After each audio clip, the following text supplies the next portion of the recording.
Beautiful. Zach, tell me it's 80 and sunny. It is. Jay, when you come down here, do you get hit with like the unseasonably cold, it's like 62? Yeah, Or are you in the hitting mornings. like, yeah. But I pushed everything back this year. I'm not coming till March 9th. Hedging the bets that it'll be much nicer by then. So We are supposed to get record highs this week, like Really? 93 every day. So, oh my God. yeah, I feel a for you, little bit Zach. better than. Man, there's so much I want to talk to you about, but I first want to talk about the Hoskins situation. I mean, I think we hit the treetops in that, we wish it was 5 years earlier, but that is often the case when the Guardians make a move like this. I think it's a low-risk move. If you would, just sort of give us your thoughts on bringing him in, what he can add. And then after that, I want to talk about this. I think it further entrenches us as a platoon organization, which I don't love, and I want to get your thoughts on that. But where are you overall on Hoskins? Yeah, he was like a legit, exactly what you dream of, middle of the order hitter for Philly 5 years ago, right? Right. But he's not. This isn't 39-year-old Carlos Santana. This isn't like Hanley Ramirez trying to cling on for one more season. Even last year, like he was a little bit better than league average offensively, and on this team, that's third best in the lineup. So, he provides the one thing that they, even if you can dream up like, oh, Chase DeLauter could be great, or George Valera could be great, or Travis Bazzana's coming, like that's all fine. None of those guys fix the fact that this team just does not have right-handed thumb. And Right. so even this guy, like at his worst, is still pretty good for that role. So it's I like to say, if you can upgrade from like an F at a spot to a B or a C, that can make a big difference. So, I think it's a pretty low risk, decent reward move. And I'm not going to try to sell anyone on this guy coming in and hitting 35 home runs, but expect to see him hitting like fifth against righties and fourth Why- against lefties and go from Why there. did Milwaukee let him go? Is it the injury risk? So it's interesting. Hoskins was really good last year in April and May, and then he had, I think, like a thumb injury was nagging him, and then they traded Aaron Savali for Andrew Vaughn midseason, and it was like two guys who were like needed a new change of scenery, and Andrew Vaughn, who stunk with the White Sox, wasn't living up to his billing as a first round pick, came to Milwaukee and just started raking. And so he took over Hoskins' playing time. Hoskins came back from his injury and was playing part-time. And Milwaukee just didn't need him. But it's crazy to think this guy made $18 million last year and now settled for a minor league deal, and he'll make $1.5 million when he makes the roster. So yeah, it's interesting. He's got to prove it here. Zach, in terms of the splits goes with the at-bats, how many ABs is he probably going to get, and what does the split look between when you look at Kayfis and you look at Manzardo, and we talked about it, is this going to take certain amounts of ABs from Manzardo, because at this point he's your second best hitter, and at some point we thought down the line that he would be an everyday player.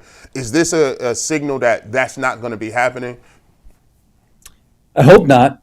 It's a good point, because this signing affects a lot of guys. Like CJ Kayfis has a really tough path to significant playing time or even an opening day roster spot, right? Because, David Fry's the wild card here.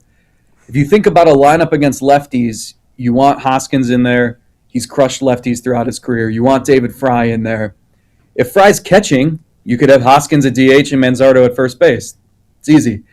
But if they have Fry play first or Fry DH, that's where it cuts into Manzardo's playing time. So hopefully that doesn't happen.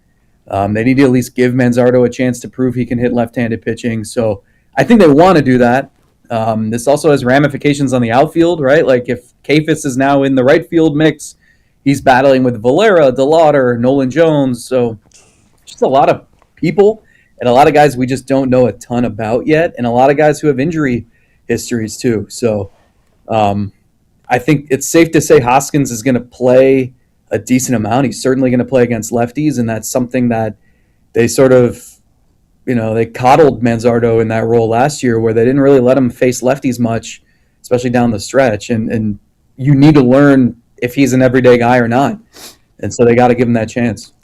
Zach, there have been reports that Manzardo put on 15 pounds of muscle this offseason. Was that simply to intimidate Stephen Vogt into forcing him into the lineup against lefties, or was this 15 pounds of muscle to help him boost the power numbers? He hit 27 home runs last year, but I think there's even more in the tank for him. Yeah, I mean, it's weird. He was never, when he was coming up, the look on him was like high average guy who can walk a lot, hit a lot of doubles, and maybe hit like 20 to 25 homers. And now, like, I'm with you where it's like I could easily see him hitting 35. All the muscles in his arms and his chest, it looks like. I know they want him to just hold up better for a full season. I think he sort of wore down as the year went on last year. And so if he can avoid that, maybe he's more consistent. Maybe the power numbers come. And it also could help just hitting between Jose Ramirez and Rhys Hoskins. It's better than hitting in front of Nolan Jones or Gabriel Arias or whoever he was hitting in front of last year. So they want him to play more first base. They want him to stay healthy and strong, and he seems like he's in a position to do that. And you're looking at the lineup, you're thinking like, this lineup stunk last year. It was not good enough. So where can you get internal improvement? And yeah, we look at DeLauter, we look at Valera, things like that. But like, I think even Manzardo would agree he can be even better than he was last year, even if it's not just the home run total, but being more of a threat as the year goes on and using his plate discipline to his advantage so he gets more pitches to hit. Instead of hitting 220 or 230 with a 310 on base percentage, he's hitting 250 or 260 with a 360 on base percentage, and suddenly that's like maybe all-star level. So yeah, we could live with that. Are you telling me he skipped leg day? I don't know if he skipped leg day, but I was looking at him trying to figure out, because Stephen Vogt told us in December that he had already put on like 14 pounds of muscle. So then I got here and I was trying to figure out like, okay, where? Because you're already a pretty strong dude. You hit a bunch of home runs. If they want him to improve defensively, I was wondering the same thing. Like, is it all in the legs? But it looks just like this now. So wow, I don't know, that's maybe crazy. 50 home runs. Zach, we talked about this platoon ball that we seem to be living in. Everything is so analytical. If you feel you can get, it's always funny to me, the difference on a 230 hitter and a 280 hitter is really 5 percentage points. It's like 28% to 23%. And it seems like we're splitting hairs so often in this sport. And I know the devil's in the details, and those things matter, I think, in a series. But I think over a long haul, I'm not in love with this platoon ball that we're seeing. But I feel like this move further entrenches the Guardians into this platoon baseball that we have.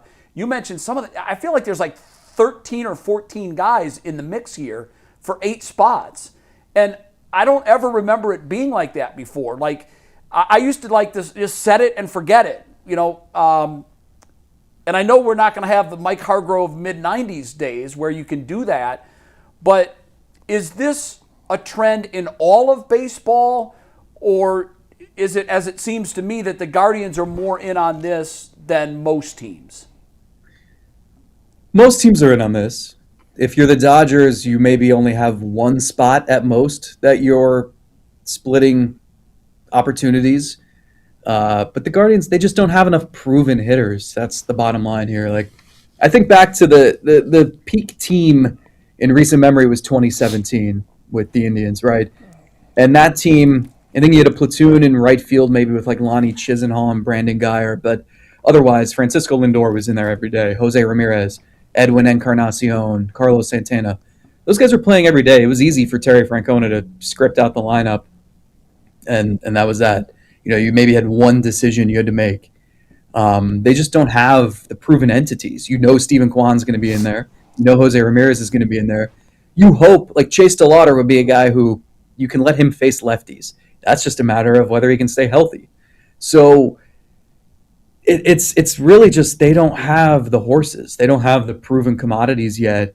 Hoskins, throughout his career, I think his OPS against lefties is like 882, and against righties it's like almost 800. So if he is, I mean, again, in this lineup, like he's one of your best hitters, you're probably playing him most days, and you're not really worried about the platoon. The problem is, the Tigers signed Framber Valdez. They now have him and Skubal. Those are two of the 5 best left-handed starters in baseball. So, do you know the only right-handed hitters on this roster? It's Austin Hedges, Jonathan Rodriguez, Gabriel Arias, and David Fry, and now Hoskins. So, like, you And don't have Hosey as a switch. yeah. You have I mean, you you're have a saying few, strictly right-handed. you have a few switch hitters, but like you don't have everybody on this team is left-handed, and all their top prospects are left-handed. DeLauter, Valera, Bazana, Kafis. These guys are all lefties.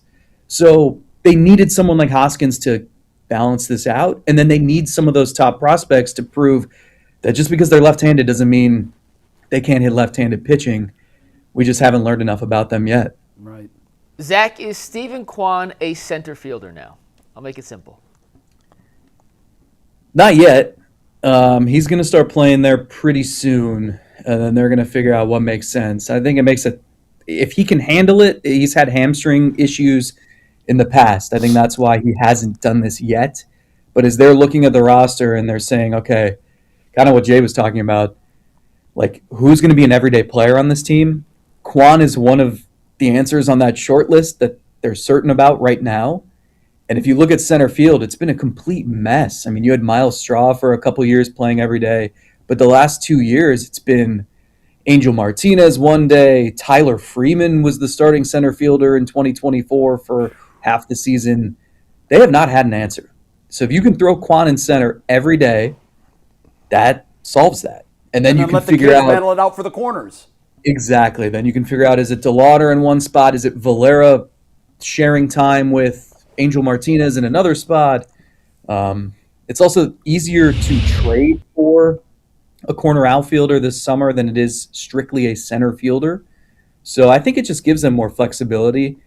And if Kwan can handle it, he said he's up for the challenge. He thinks it's kind of fun. He's won 4 Gold Gloves in 4 years in left field, and it's tougher to win one in center, but he likes the idea. Also probably helps his value in free agency in 2 years if he proves he is capable out there. So I think it makes a lot of sense. Zach, where are they at with Arias and Rocchio, and how does Bazana find his way into the lineup? Do you see that being sooner rather than later, or do they still, kind of being invested in Arias and intrigued about what he is, or are they willing to bring up Bazana quicker than they would have been last year? Gee, we're in the same spot with Arias and Rocchio that I feel like we've been in for like 3 years. Stuck in the mud. Yep. Yeah. I think it's really all about Bazana. To me, it's not even about the other 2 guys. If one of them hits, cool. I'll wake me up when that happens. I feel like I want to say I believe in Rocchio more, but I almost feel like I only say that because we've seen a little bit less of him. Like it feels like Arias has been here for a decade, and it's just been the same story every year. So it's really just about Bazana, and it's cool that he's going to play for Australia in the World Baseball Classic. I think he leaves in a couple days. That's a great experience for him. It's something he's wanted to do for a long time. That's awesome. I hope he has a great experience and he comes back and the Guardians get to see a lot of him in Arizona over the final couple weeks of spring training, because they just haven't had a chance to see him much. He missed 2 months with an injury last year. He got to AAA at the end of the year. Then he missed the last couple of weeks with another injury. They just want to see him. And if he goes to Columbus to start the year and he hits for a month or 2, he'll be up. It's really that simple. They just need to see enough of him to trust that he's ready. And if he can do that, unless both Rocchio and Arias are crushing it, and even if they are, you can move those guys around defensively. There will be a spot for Bazana at second base. So, my guess would be maybe June, but he kind of controls that timeline more than anybody else. I know it's early, Zach, but we love to pick your brain on surprises. We all know the names of the everyday guys. We know the pool of players that will be platooning and will be fighting for playing time. Is there one name on your list that you're looking for to break out this year? Because we've had a lot of these guys in the pipeline for too long, and what are their expiration dates? Like, are we keeping them? Are we investing in them? Are we moving on? Who breaks out of that sort of minor league quagmire of guys that we've been waiting for a long time? Yeah. Are we talking just offensively? Yeah, I think so, because I know with pitching, my God, it gets a lot different. But just offensively, and I know defense is always part of it for those guys too, but like, who are you looking for that could contribute more and could sort of make themselves a household name at some point this year? Yeah, I mean, I truly believe I can't predict health. I know nothing about the medical profession. And so it makes this difficult to analyze. I really think that if you guaranteed me Chase DeLauter was going to play 140 games this year, he could win Rookie of the Year. I don't think that's crazy to say. The dude was just born to hit. It looks a little unorthodox. He's got kind of an odd swing. He just rakes. Yeah. He's done it at every level in the minors when healthy. I know it was the tiniest of sample sizes last year, and we were all kind of blinded by the first inning, losing the ball in the sun. He was blinded by the sun. But he went like 1 for 7 or something in his at-bats, but he didn't look daunted. Like, I can't fathom being in his shoes. You think your season's over. You haven't played in a game in 3 months because you've been injured. And he gets a call saying, hey, by the way, I think we're going to add you to the playoff roster. And he drives up to Cleveland. They throw him in his first game ever was in a playoff elimination game. It's nuts. And he makes a critical error in the first inning. Like, I would have gone home. And instead, this guy just, like, he worked counts. He looked like a professional batter who had done this for a long time. Drew a walk, got his first hit. Like, I think he's not going to be intimidated by this level. And if he can just stay healthy, he's a guy who should be able to hit lefties and righties. There's some pop in there. A guy who, he's not the Stephen Kwan type in that, he's going to make contact on everything, but like, there's enough of that mixed with hitting the ball really hard that makes me think this is a dude who could hit 285 with 20 homers and maybe do that really soon. He's just got to stay healthy. Yeah. Zach, we know Jose signed the extension a couple weeks ago, and we've had this conversation with Myles Garrett a bunch, and he's kind of made it come to life the last 2 years. It was always, hey, he's a great player, but we think there may even be a little more to his game. Do you think we've reached peak Jose yet, or do you think there's even a little level of higher greatness that the Guardians' third baseman can achieve? That's a good question. He's so different because it's crazy how his numbers year after year look identical, right? So it feels like he's been at that peak for like 9 years. I think the most impressive part is that you can look at every metric, peek under the hood. There's nothing that screams this guy is on the downside. And he's 33 years old now. He came to camp. He looked stronger. I don't know. I don't know like what more he could do. I guess there's always that. He got so close 2 years ago to that 40-40, I think 40-40-40 season, where he would have been the second player in Major League history to do that. So I wonder if he can just maintain that. But like, he's had the last 2 years have been his career highs in stolen bases. And I know the rules have helped encourage stolen bases, but he's never been a super fast guy. It's just all up here, the instincts. And those aren't going away. So as long as he's healthy, the bat speed remains. Like, he's a Gold Glove finalist every year. Honestly, I'm just waiting for Aaron Judge to like get injured one year, and then maybe Jose can win the MVP. But yeah, to me, it's just, I guess we just should assume that he's going to hit another 30 home runs, hit 280, drive in a bunch of runs, steal a bunch of bases. He just does it every year. The one thing I think he can improve on, and I don't think this is a knock on him, but his RBI total for a guy that produces the way he does at the plate should be higher. But when guys on base aren't getting, or when guys in front of you aren't getting on base, that makes it really difficult. If you think of Jose and how good he's been, imagine him in the 95 or the 97 lineup where everybody was on base all the time. Those 30 home runs translate to probably 110, 120 RBI. But I'm with you, Zach. He's maintained this level of MVP caliber play for such a long stretch. I hold my breath because I know that Father Time's never lost, and I know eventually we're going to see the inevitable, and we're going to see some kind of decline in his game. But I haven't seen it yet.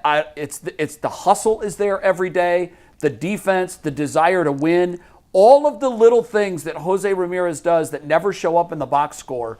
He's a great example for all of the young guys. They should come to the park every day and look at him and say, wow, if he's the best player on the team and he's doing all of that, why aren't we doing all of that? So last thing, because we got to go, and we'll be quick on this because it's very difficult, man.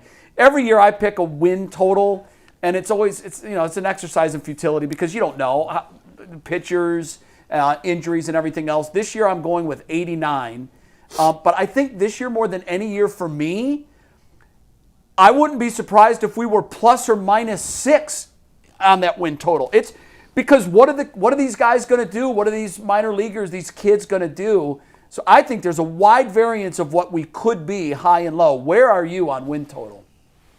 Yeah, I'm with you, Jay, because I think the roster could look extremely different in like August than it does in late March, right? The bullpen is really interesting. They have some arms, and not all of these guys will start on the roster on opening day. Like Cody Hoyer was a really well-regarded young flame-throwing setup man like 3 or 4 years ago, and then he had injuries for a couple of years, and he's not even on the roster right now, but like I've seen him throw on some backfields, and hitters have said this stuff is nasty, and like he's a guy I'm just filing that away for July or August when he's inevitably pitching the 7th inning of a close game. And it's like, who is this guy? Like Andrew Walters. Andrew Walters is another one who's got closer stuff, but we won't see him for a little while because he was injured last season. So I'm thinking about that. I'm thinking about the hitters that we've talked about where like maybe DeLauter and Valera or Bazana aren't at their peak form on March 26th, but come July, they're comfortable and they're hitting. So it's a weird one to me. I've struggled with this. I know like the Vegas odds are, I think a lot of them are like in the upper 70s. Like I think the Guardians will be good enough to eclipse that, but the division's tricky. I think the White Sox are better. I think the Twins will stink again. I think the Royals are sneaky good. They've got some really good pitching, and their lineup is better. And the Tigers are the Tigers. So I think it's a 3-team race. I'm with you though. A lot of potential variance here. There are paths where like a couple key guys get hurt, and the Guardians win 76 games, and it's ugly, right? There are some scenarios where the young kids click, and Kwan is better, and they win the division again. Like there's not much that would shock me here.